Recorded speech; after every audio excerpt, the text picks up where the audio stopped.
दोस्तों, मैं नरेंद्र वर्मा आपका भक्ति स्टोरी व्लॉग में एक बार से फिर स्वागत अभिनंदन करता हूं। आशा करता हूं आप कुशल पूर्वक होंगे। दोस्तों, जैसा कि मैं आज आपको बताऊंगा कि किस पाप के कारण कई स्त्रियां पराये मर्दों से संबंध बना लेती हैं। आज की ये कथा बहुत ही महत्वपूर्ण है, इसलिए इस कथा को पूरा ध्यान से सुने। एक समय की बात है जब भगवान शिव माता पार्वती के साथ कैलाश पर्वत पर विश्राम कर रहे थे। तभी देवऋषि नारद कैलाश आते हैं और माँ पार्वती और शिव जी को प्रणाम करते हुए कहते हैं, हे प्रभु, आपकी सदा जय हो। आप ही आदि और अनंत हैं। प्रभु, आज जब मैं पृथ्वी लोक पर भ्रमण कर रखा था तब मैंने देखा कई सारी स्त्रियां शिव पुराण का पाठ कर रही थीं और आप ही की पूजा मन से कर रही थी। जो स्त्रियां भी सर्वगुणों से संपन्न पति की चाह रखती हैं वह सभी आप ही को जल चढ़ाती हैं। सोमवार के दिन उपवास तथा निर्जला व्रत भी करती हैं। कई स्त्रियां आपको ही परम परमेश्वर के रूप में पूजती हैं मृत्यु पे। हे प्रभु, आप जैसी पति को पाने के लिए 7 फेरों के लिए प्रभु शाश्वत सत्य यही है कि माँ पार्वती को और आपकी पूजा पृथ्वी पर बड़े धूमधाम से हो रही है। प्रभु, तीनों लोकों में आपकी जोड़ी अनंत काल प्रख्यात है, किंतु आज मैंने एक विचित्र घटना भी देखी तो था। मेरी कई स्त्रियां अपने पति की आंखों में धूल झोंक कर गैर मर्दों से संबंध बना रही थी। यह देख मेरे प्रश्न में मन में 3 प्रश्न उठे हैं जो आपके पास आया हूँ। उन प्रश्नों का आप कृपया करके जवाब दें। तब भगवान शिव कहते हैं, नारद मुनि, संकोच होकर बताओ, मैं अवश्य ही निवारण का दूर करूंगा। तब देवऋषि नारद कहें, हे प्रभु, मेरा पहला प्रश्न है, किस शराब के कारण स्त्रियां पराये पुरुषों के साथ संबंध बनाती हैं? मेरा दूसरा प्रश्न है कि पति से धोखा करने वाली स्त्री के साथ क्या होता है? और तीसरा प्रश्न, पति के अलावा अन्य पुरुषों के साथ संबंध बनाने से स्त्री को कौन सा पाप लगता है? ये मुझे बताएं। प्लीज़ ब्लॉग को लाइक करें, सब्सक्राइब करें, शेयर करें, बेल आइकन को प्रेस करें। तब नारद मुनि अपने समस्त नारी जाति के कल्याण हेतु भगवान शिव उनके प्रश्नों का उत्तर देने के लिए कहते हैं। जो भी स्त्री पुरुष को इस कथा को ध्यानपूर्वक सुनता है उसकी सारी मनोकामनाएं पूरी होती हैं। पहले तो नारद ये बात है, जो कोई भी इस कथा का प्रसार करता है उन पर मेरी कृपा दृष्टि सदैव बनी रहती है। तब देवऋषि नारद कहते हैं, प्रभु, मैं इस कथा को पूरा ध्यान से सुनूंगा और इसका प्रसार भी करूंगा। कृपा करें और इस भक्त की जिज्ञासा को शांत करें। तब भगवान शिव कहते हैं, हे नारद मुनि, एक समय की बात है, ब्रह्मा जी ने जब सृष्टि का निर्माण कार्य शुरू किया तब स्त्री की रचना करने में उन्हें कई वर्षों तक अभ्यास करना पड़ा और कई वर्ष लग गए स्त्री की रचना करने के लिए। उनके मन में जटिल प्रकार से निर्माण किया कि इसलिए स्त्री के मन को समझ पाना बहुत कठिन होगा। उन्हें अंदाज़ा था इसके अंदर सौभ्यता और निष्ठुरता के दोनों गुण डाल दिया ब्रह्मा ने।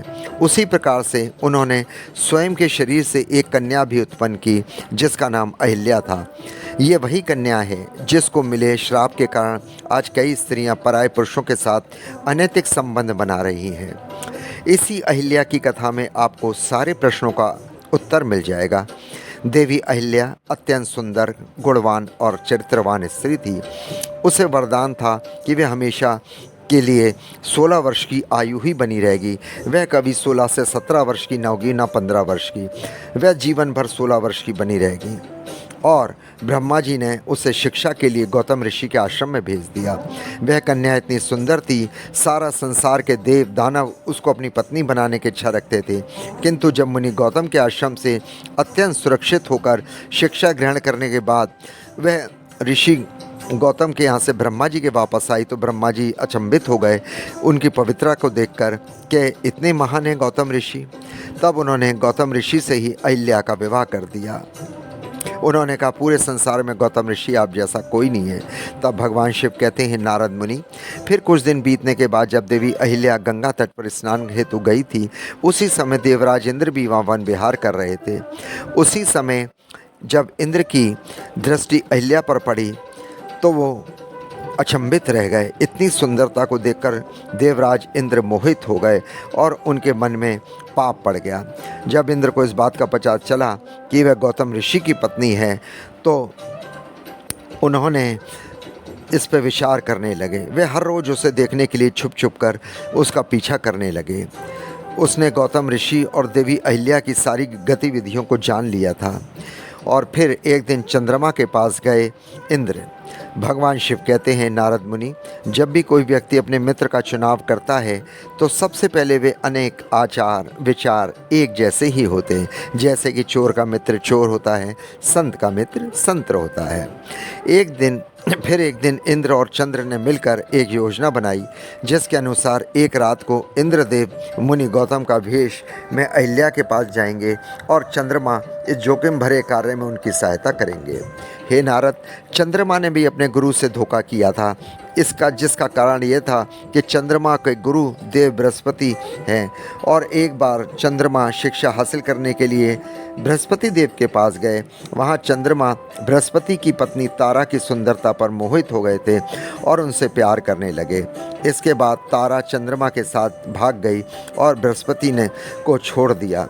चंद्रमा को भी इसके फलस्वरूप श्राप मिल चुका था।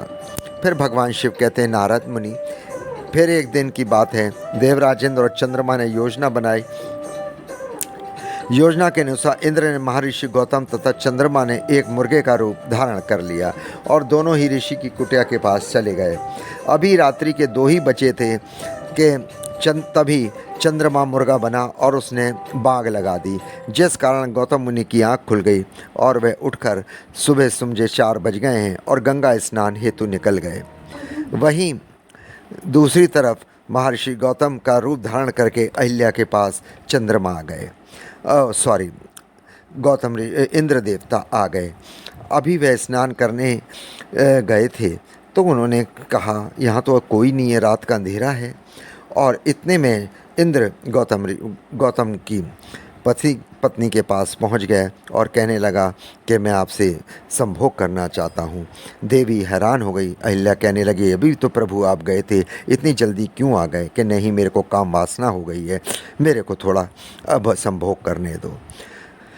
अहिल्या को अपने पतिव्रत धर्म की कसम दिलाते हुए शारीरिक संबंध बनाने पर मजबूर कर दिया। फिर भगवान शिव कहते हैं, नारद, दूसरी और मुनि तरफ जब ऋषि गौतम स्नान करने हेतु गंगा तट पर उन्होंने देखा कोई भी नहीं है, उन्हें कुछ संदेह हुआ कि अभी तो गहरा अंधेरा छाया हुआ है। तब उन्होंने किसी अनहोनी का आभास हुआ और शीघ्रता से अपने घर वापस गए और उसने देखा कि अन्य व्यक्ति उनके जैसा वेश बनाकर उनकी पत्नी के साथ भोग विलास कर रहा है। ऋषि गौतम को देखकर अहिल्या और देवराज इंद्र अचरज में पड़ गए तथा श्रम के मारे दोनों की नज़रें झुक गई। अपने वस्त्र परिधान किए और ऋषि गौतम ने अपनी पत्नी को ऐसी हालत में देखकर बहुत गुस्सा आया और वह बोले, हे दुष्ट नारी, आज तुमने अपने पतिव्रत धर्म खंडित किया है। अभी इसी क्षण मैं तुम्हें त्याग देता हूँ। तुम्हें अपने और पराये पुरुष के भी कुछ भी भेदभाव महसूस नहीं हुआ। तुमने देवी होकर भी ऐसा घृणित और सामाजिक निंदनीय कार्य किया है। आज मैं तुम्हें और समस्त नारी जाति को ये श्राप देता हूँ कि तुम कभी भी काम वासना को शांत नहीं कर पाओगे। हमेशा भोग विलास की चाह में अपने धर्म को भी भूल जाओगे। भगवान शिव कहते हैं, नारद मुनि, देवी अहिल्या अपने पति के चरणों में पड़कर विनती करने लगी और करुणा विलाप करते हुए क्षमा याचना करने लगी। फिर वह अपनी पत्नी से बोले, अहिल्या, तुमने आज न केवल अपने पतिव्रत धर्म को भंग किया बल्कि तुमने गुरु का भी भयंकर अपमान किया है, जिससे मुक्ति मिलना असंभव है अब तो। तभी देवी अहिल्या ने अपनी दिव्य शक्ति से ब्रह्मा जी का आह्वान किया, किंतु दूसरी तरफ उन्हें श्राप देते समय बोला कि तुम्हारा शरीर हमेशा के लिए पाषाण का बन जाएगा। तब भगवान शिव कहते हैं कि इस समय ऋषि गौतम ने जब देवराज इंद्र और चंद्र की तरफ देखा, वह दोनों मुनि के गुस्से को देखकर स्वयं असली रूप में आ गए और मुनि के चरणों में गिरकर गिड़गिड़ाने लगे। लेकिन गौतम ऋषि ने अपने कमंडल जल उठते हुए देवराज इंद्र को श्राप दिया कि जिस स्त्री की चाह में तुमने आज जो घृणित कार्य किया है, उसके फलस्वरूप तुम्हारे शरीर पर हजारों योनियां उत्पन्न हो जाएं। और चंद्र को श्राप दिया। इस समय ब्रह्मा जी सहित अन्य देवता वहां पधारे और वे सभी होने को तो टाल ना सके, किंतु मुनि श्राप दे चुके थे। क्योंकि जब इन सारी बातों का पता देवताओं को लगा तब उन्होंने ऋषि गौतम से विनती की और अहिल्या के श्राप की मुक्ति का समय पूछा। तब मुनि गौतम ने त्रेता युग में श्री नारायण राम के अवतार में आएंगे और इस पाषाण रूपी मूर्ति को पैर से छूने के बाद पाप से मुक्त हो जाएगी। तब तक इस स्त्री की आत्मा को घोर नरक की यातनाएं भोगनी पड़ेंगी। उसे यमराज द्वारा कई जन्मों तक नरक की सजा भुगतनी पड़ेगी। वहीं दूसरी तरफ देवराज इंद्र के शरीर पर जब हजारों योनियां उभर आईं तो सभी देवी देवताओं उन पर हंस हंस कर उनका उपहास करने लगे। तब इंद्र सहित सभी देवता गौतम से इस श्राप का उपाय पूछने लगे क्या होगा। तब उन्होंने सभी को सम्मान करते हुए उन सारी योनियों को आँखों में बदल दिया। शिव जी कहते हैं, नारद अब तुम्हें समझ आ गया आखिर किस श्राप के कारण स्त्रियां पराई पुरुषों के साथ संबंध बनाती हैं, और जो भी स्त्री दूसरे पुरुषों के साथ भोग विलास करती है उसे कई वर्षों तक नरक की सजा भोगनी पड़ती है। जो भी स्त्री अपने पतिव्रत धर्म का पालन करती है उस पर मेरा आशीर्वाद सदा बना रहता है। अगर कोई स्त्री जाने अनजाने में ये पाप करती है तो उसे घोर नरक की सजा भोगनी पड़ती है और किसी भी प्रकार के व्रत पर तप पर उपवास का फल प्राप्त नहीं होता है। उसके सारे पुण्य कर्म शून्य हो जाते हैं। तब भगवान शिव कहते हैं, नारद आपके तीसरे प्रश्न के अनुसार पति को धोखा देकर पराये पुरुष के साथ संबंध बनाने वाली स्त्रियों के सारे पुण्य समाप्त हो जाते हैं और जो भी पुरुष दूसरों की पत्नी के साथ जबरदस्ती मजबूरी में गलत कर्म पाप करता है उसे भी मृत्यु के बाद नरक में ही जाना पड़ता है। जो भी स्त्री या पुरुष अपने जीवन साथी के साथ छलपूर्वक व्यवहार करते हैं उन्हें भी कई प्रकार के कष्ट भोगने पड़ते हैं। तब भगवान शिव कहते हैं, अब नारद मैंने तुम्हारे सारे प्रश्नों का उत्तर दे दिया है। तब देव ऋषि नारद कहते हैं, हे प्रभु आज मैं धन्य हो गया हूँ, इसलिए किसी भी पुरुष शास्त्री को यह गलत काम कभी नहीं करनी चाहिए। आपको नरक की सज़ा भुगतनी पड़ेगी जो भी पुरुष ऐसा करेगा। और ऐसा कहते हुए उन्होंने भगवान शिव का धन्यवाद किया। दोस्तों तुम्हें ब्लॉग कैसा लगा, ये कथा कैसी लगी पौराणिक, प्लीज़ ब्लॉग को अधिक से अधिक लाइक करें, सब्सक्राइब करें, शेयर करें, बेल आइकन को प्रेस करें और ओम नमः शिवाय, जय श्री महाकाल कमेंट्स बॉक्स में लिख के पुण्य का भागी बने। यदि आपकी कोई समस्या हो तो मेरे से कमेंट्स बॉक्स में पूछ सकते हैं। मैं आपकी समस्याओं को दूर करने का प्रयत्न करूंगा। करने वाले तो भोलेनाथ ही हैं, हम तो निमात्र एक साधन हैं। दोस्तों मुझे आपके कमेंट्स का इंतज़ार रहेगा और अधिक से अधिक सब्सक्राइब करें। मैं आपसे प्रार्थना करूंगा, इससे भोलेनाथ का आपको आशीर्वाद मिलेगा, क्योंकि कथा सुनने से आदमी के सारे पाप दूर हो जाते। ओम नमः।